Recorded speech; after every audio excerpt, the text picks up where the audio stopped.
Hi friends! I am filming today on a day called Giving Tuesday. And Giving Tuesday is a pretty special day because people all over the country decide to help others in need, whether with their time or their talents or their treasure. And this month we're going to talk all about giving as well. This month we're focusing on the character trait of generosity. Generosity is the idea that we all have something to give. We don't have to have a lot of money, but we all have things inside of us that we can give to others. Today we're going to talk about something kind of funny, about being generous with shoes. That's right.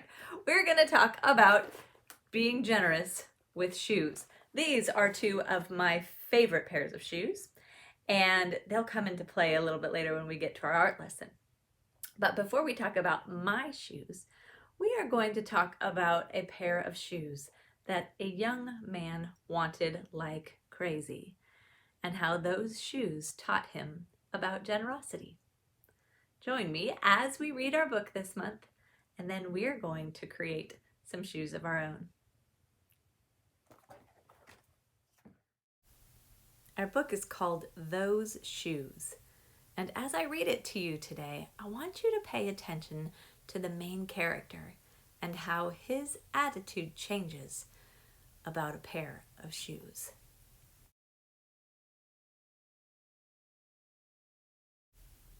Those Shoes by Maribet Boelts, illustrated by Noah Z. Jones. Those Shoes. I have dreams about those shoes. Black high tops, 2 white stripes. Grandma, I want them. There's no room for want around here. Just need, Grandma says. And what you need are new boots for winter. Brandon T. comes to school in those shoes. He says he's the fastest runner now, not me. I was always the fastest before those shoes came along. Nate comes to school in those shoes, and Tony and I count how many times Nate goes to the bathroom. 7 times in one day, just so he can walk up and down the hall real slow. Next, Alan Jacoby and Terrence each get a pair. Then one day in the middle of kickball, one of my shoes comes apart. Looks like you could use a new pair, Jeremy, Mr. Alfrey, the guidance counselor, says. He brings out a box of shoes and other stuff he has for kids who needs things. He helps me find the only shoes that are my size. Velcro, like the ones my little cousin Marshall wears. They have an animal on them from a cartoon I don't think any kid ever watched. When I come back to the classroom, Alan Jacoby takes one look at my Mr. Alfrey shoes and laughs, and so do Terrence, Brandon T., and everyone else. The only kid not laughing is Antonio Parker. At home, Grandma says, "How kind of Mr. Alfrey." I nod and turn my back. I'm not going to cry about any dumb shoes. But when I'm writing my spelling words later, every word looks like the word shoes, and my grip is so tight on my pencil, I think it might bust. On Saturday, Grandma says, "Let's check out those shoes you're wanting so much. I got a little bit of money set aside. Might be enough. You never know." At the store, Grandma turns those shoes over so she can check the price. When she sees it, she sits down heavy. "Maybe they wrote it down wrong," I say. Grandma shakes her head. Then I remember the thrift stops. Then I remember the thrift shops. What if there's a rich kid who outgrew his, or got 2 pairs for Christmas and had to give one of them away? We ride the bus to the thrift shop. Black cowboy boots, pink slippers, sandals, high heels, every kind of shoes except the ones I want. We ride the bus to the second thrift shop. not a pair of those shoes in sight. Around the corner is the third thrift shop. I see something in the window. Black shoes and 2 white stripes, high tops, perfect shape, $2.50. Those shoes! My heart is pounding so hard as I take off my shoes and hitch up my baggy socks. How exciting, Grandma says. What size are they? I shove my foot into the first shoe, curling my toes to get my heel in. I don't know, but I think they fit. Grandma kneels on the floor and feels for my toes at the end of the shoe. Oh, Jeremy, she says, I can't spend good money on shoes that don't fit. I pull the other shoe on and try to walk around. They're okay, I say, holding my breath and praying that my toes will fall off right then and there. But my toes don't fall off. I buy them anyway with my own money, and I squeeze them on and limp to the bus stop. At home a few days later, Grandma puts a new pair of snow boots in my closet and doesn't say a word about my 2 big feet shuffling around in my 2 small shoes. Sometimes shoes stretch, I say. Grandma gives me a big hug. I check every day, but those shoes don't stretch. I have to wear my Mr. Alfrey's to school instead. One day, during math, I glance at Antonio's shoes. One of them is taped up, and his feet look smaller than mine. After school, I head to the park to think. Antonio is there, the only kid who didn't laugh at my Mr. Alfrey's shoes. We shoot baskets. A loose piece of tape on Antonio's shoe smacks the concrete every time he jumps. I think, I'm not going to do it. We leap off the swings. I'm not going to do it. We race from one end of the playground to the other. I'm not going to do it, I say. Do what? Antonio says, breathing hard. Grandma calls me for supper and invites Antonio over too. After supper, he spies my shoes. How come you don't wear them? Antonio asks. I shrug. My hands are sweaty. I can feel him wishing those shoes were his. That night, I am awake for a long time thinking about Antonio. When morning comes, I try on my shoes one last time. Before I can change my mind, the shoes are in my coat. Snow is beginning to fall as I run across the street to Antonio's apartment. I put the shoes in front of his door, push the doorbell, and run. At school, Antonio is smiling big in his brand new shoes. I feel happy when I look at his face, and mad when I look at my Mr. Alfrey shoes. But later, when it's time for recess, something happens. Everywhere there is snow. Leave your shoes in the hall and change into your boots, the teacher announces. Leave your shoes in the hall? It's then I remember what I have in my backpack. New boots. New black boots that no kid has ever worn before. Standing in line to recess, Antonio leans forward and says, "Thanks." I smile and give him a nudge. Let's race. It's really easy to want things this time of year, isn't it?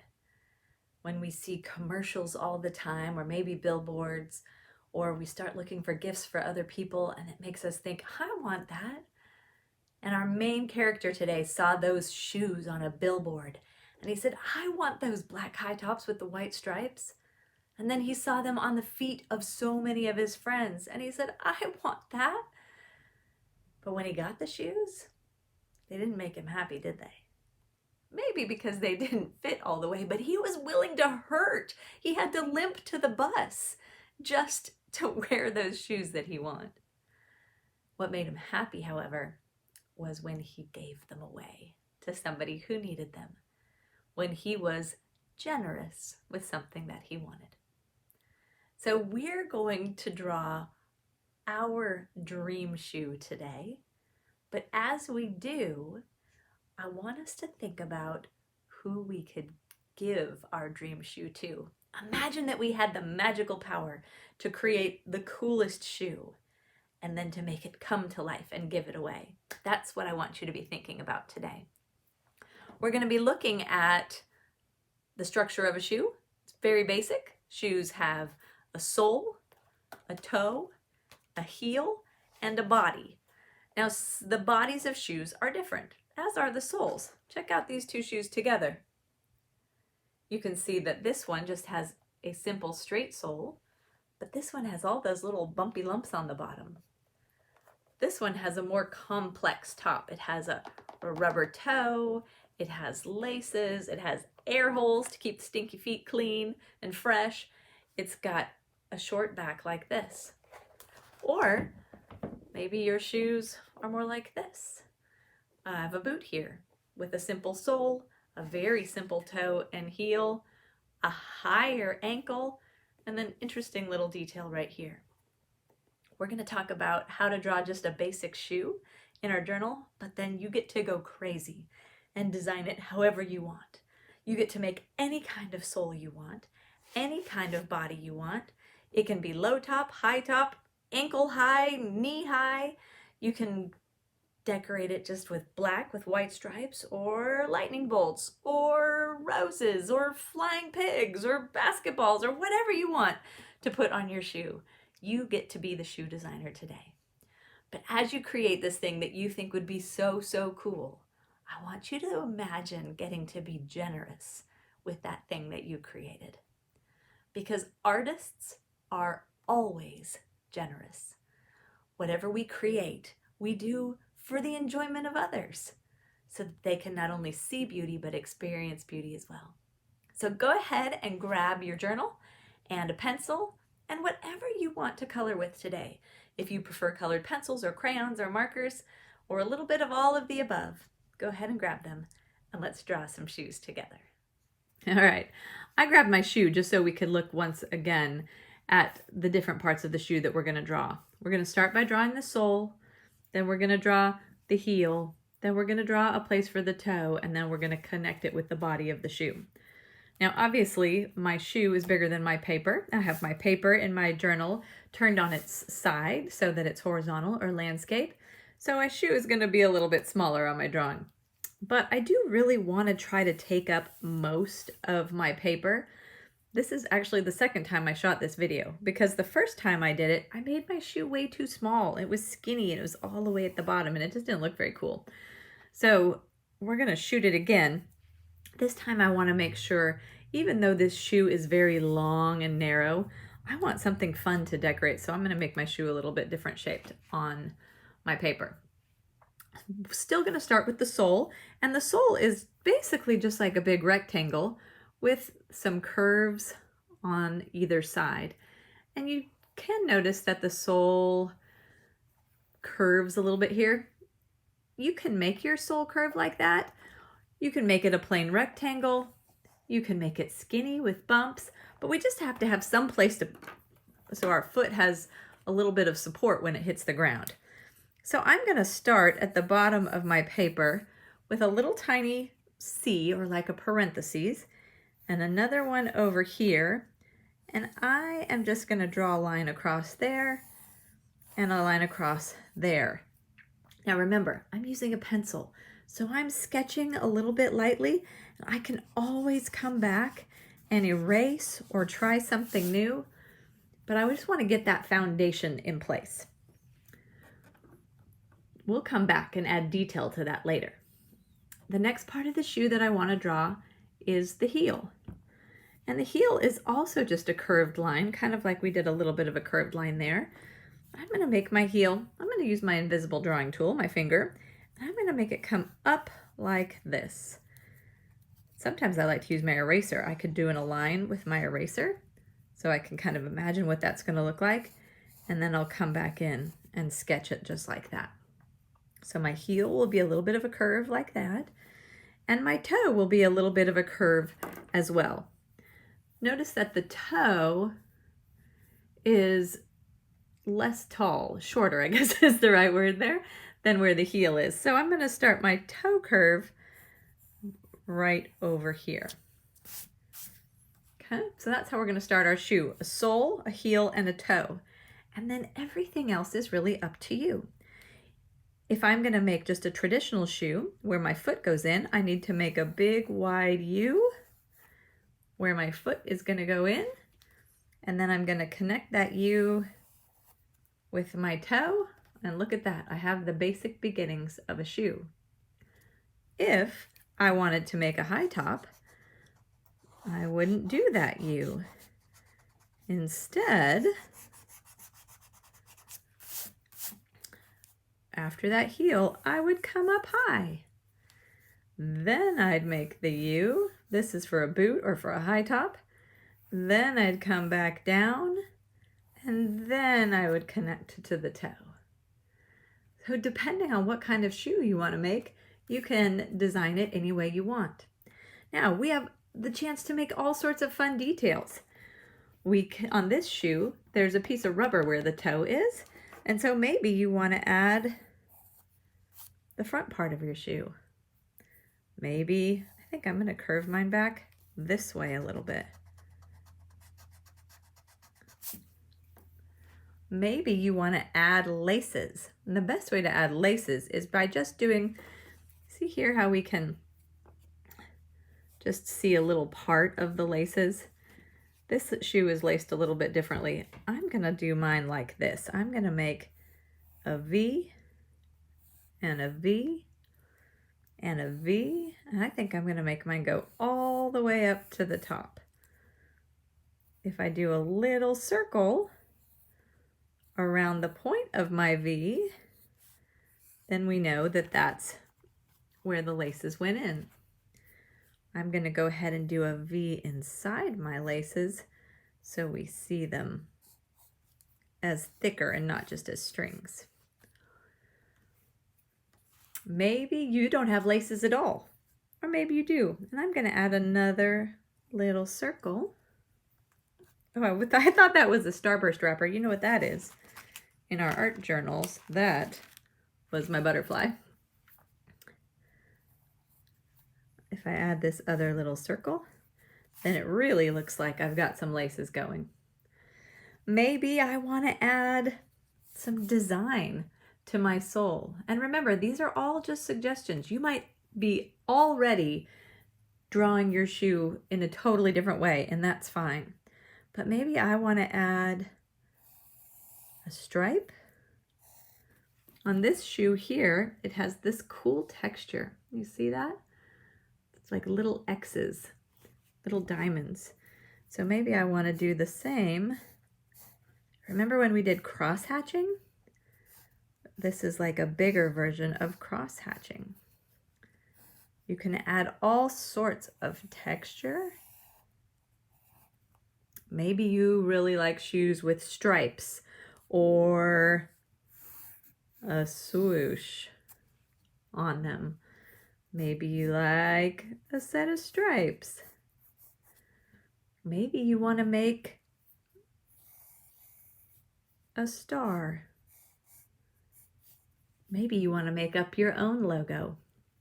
Maybe you really, really, really like bacon.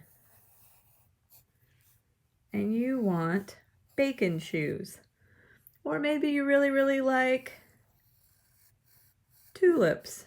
Oh, that is a beautiful oops right there. I'll do my tulip a different way. Maybe you really like flowers, and your shoe is going to have flowers in it. Maybe you really like football, and you want to put footballs on your shoes. Or maybe you just really like stripes, and you want to do your shoes striped all the way down, or polka dotted all over the place. You get to design your shoe however you want. I want you to take a few minutes. I'm going to redraw another shoe. Oh, maybe I'll just keep going with this one. This one is looking kind of fun. And I want you to just take a few minutes and add some details to your shoe. Whether you're adding laces, some interesting pieces on the toe, maybe you're going to add some stitch marks around the edges. Maybe you're adding air holes for stinky feet. Maybe you want to add some cool treads or a heel on the bottom. Maybe you want to add spikes on the front. Maybe you want to add a big bow on the back. You keep adding to your shoe until you make the coolest shoe possible for you, and I'll keep playing with mine. Actually, instead of continuing with this one, while you draw your shoe, I'll draw a low-top shoe so that we can have two examples together. But you keep drawing, and I will too.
I have two very different shoes, don't I?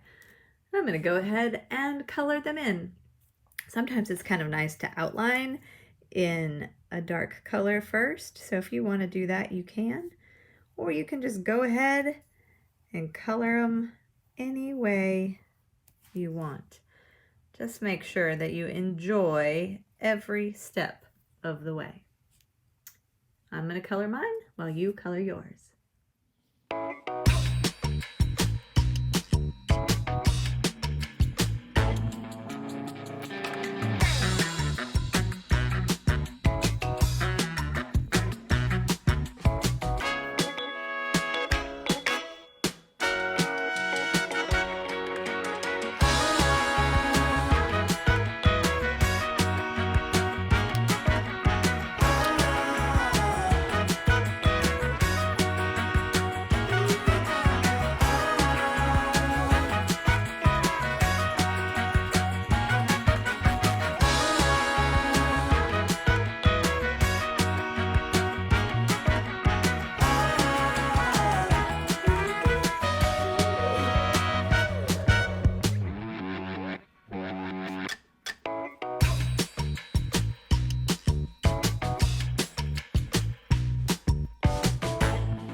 finished coloring my shoe, and I couldn't help myself. I had to do the other one too. My bacon football tulip polka dot shoe. And as I did, I thought, who would look great in these shoes? Who could I give these shoes to? And I had the perfect answer. Can you think who it should be? Mr. Schlager. Don't you think we should give Principal Schlager these shoes? I think we should be very generous and give him these shoes for Christmas. Well, I hope that you had fun being generous with color and generous with creativity and overflowing onto your paper. But I also hope this month that as we think about generosity, we'll remember that always wanting stuff doesn't necessarily make us happy. It's often in the giving to others that we find the most joy. And I sure find a lot of joy teaching art to you. I'm so thankful that we get to draw together, even when we're apart.